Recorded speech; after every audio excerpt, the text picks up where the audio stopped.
7 मई 2025 ये सिर्फ एक तारीख नहीं बल्कि वो दिन है जो इंडियन एयरफोर्स के लिए हमेशा एक दर्दनाक याद बनकर रह गया है। लेकिन हैरानी की बात यह है कि इस वाक़े के बाद दुश्मन ने हकीकत तस्लीम करने की बजाय एक नया नैरेटिव शुरू कर दिया है। ये तो सिर्फ एक तुक्का था, मगर आज मैं इस तुक्का हिस्ट्री को एक्सपोज करने वाला हूँ।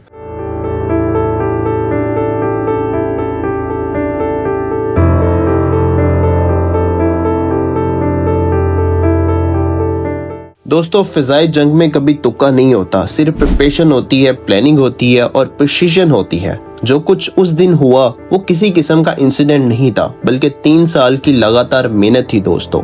अब सवाल ये पैदा होता है दोस्तों, अगर कल को फिर इंडिया मिस एडवेंचर करता है तो क्या पाकिस्तान का जवाब सिर्फ वैसा ही होगा या उससे ज्यादा तेज और ज्यादा डेडली किस्म का होगा? अस्सलाम वालेकुम दोस्तों, उम्मीद करता हूँ आप सब लोग खैरियत से होंगे। तो जिन दोस्तों ने अभी तक चैनल को सब्सक्राइब नहीं किया उनसे गुजारिश है कि वो चैनल को सब्सक्राइब कर लें और बेल आइकन को दबा लें ताकि हमारी लेटेस्ट खबरें आप तक फौरन पहुंच सके। तो चले अपने टॉपिक की तरफ चलते हैं।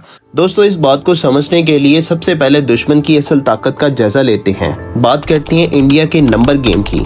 ये बात बिल्कुल ठीक है कि इंडिया के पास तादाद ज्यादा है। उनके पास 258 Su-30 MKI हैं जो उनके एयरफोर्स का बैकबोन है दोस्तों। लेकिन यहाँ एक इम्पोर्टेंट पॉइंट है दोस्तों, Su-30 एक बड़ा जहाज है और इसका रेडार क्रॉस सेक्शन भी बड़ा होता है, यानी हमारे रेडार उससे दूर से डिटेक्ट कर सकते हैं दोस्तों।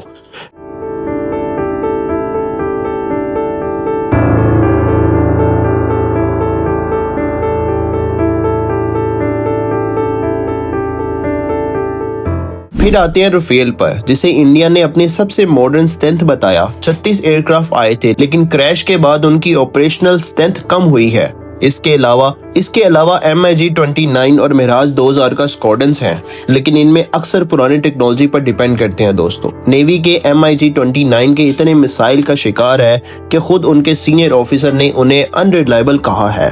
और जैगवार जेट वो तो रिटायरमेंट के करीब है।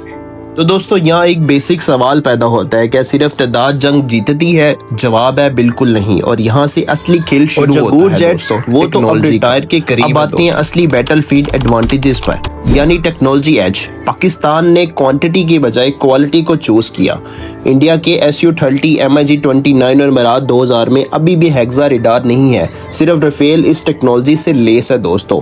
लेकिन पाकिस्तान की तरफ देखें तो J-10C और JF-17 ब्लॉक 3 दोनों हेक्सा रेडार से लेस हैं।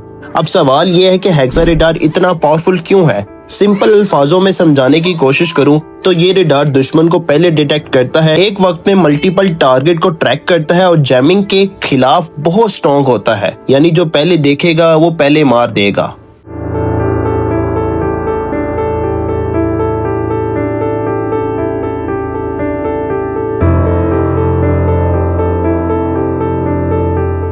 दोस्तों, पाकिस्तान के पास 180 के करीब JF-17 जेट्स हैं और ब्लॉक 3 तेजी से एयरफोर्स का हिस्सा बन रहे हैं। इसके साथ हमारे F-16 ब्लॉक 52 भी हैं, जिन्हें दुनिया का बेहतरीन पायलट ऑपरेट करते हैं दोस्तों। अगर इन्हें लेटेस्ट रेडार और एडवांस मिसाइल्स मिल जाएं तो बैटलफील्ड का बैलेंस और ज्यादा पाकिस्तान के हक में चला जाता है दोस्तों। लेकिन टेक्नोलॉजी सिर्फ रेडार तक महदूद नहीं होती, असली फैसला मिसाइल्स करते हैं।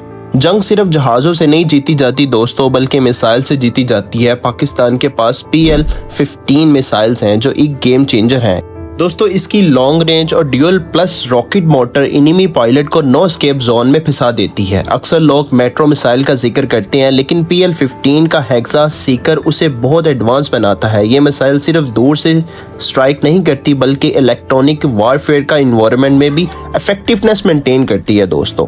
और सिर्फ यही नहीं, पाकिस्तान की जियोपॉलिटिकल पोजीशनिंग भी स्ट्रॉन्ग हो रही है दोस्तों। चाइना के साथ स्ट्रेटेजिक पार्टनरशिप और सऊदी अरब के साथ डिफेंस कॉर्पोरेशन ने पाकिस्तान को रीजनल पावर बैलेंस में एक स्ट्रॉन्ग पोजीशन पर लाकर खड़ा कर दिया है दोस्तों। फ्यूचर की बात करें तो PFX project, J-35 stealth fighter और तुर्की के कान जेट जैसे ऑप्शन भी टेबल पर मौजूद हैं।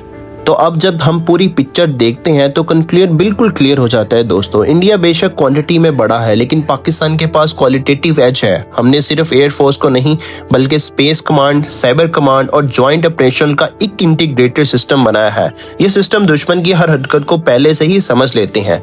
पाकिस्तान एयरफोर्स छोटी जरूर है, लेकिन उसके पास वो आंखें हैं जो सब कुछ देख लेती हैं और वो हाथ है जो दूर से ही दुश्मन को रोक देते हैं।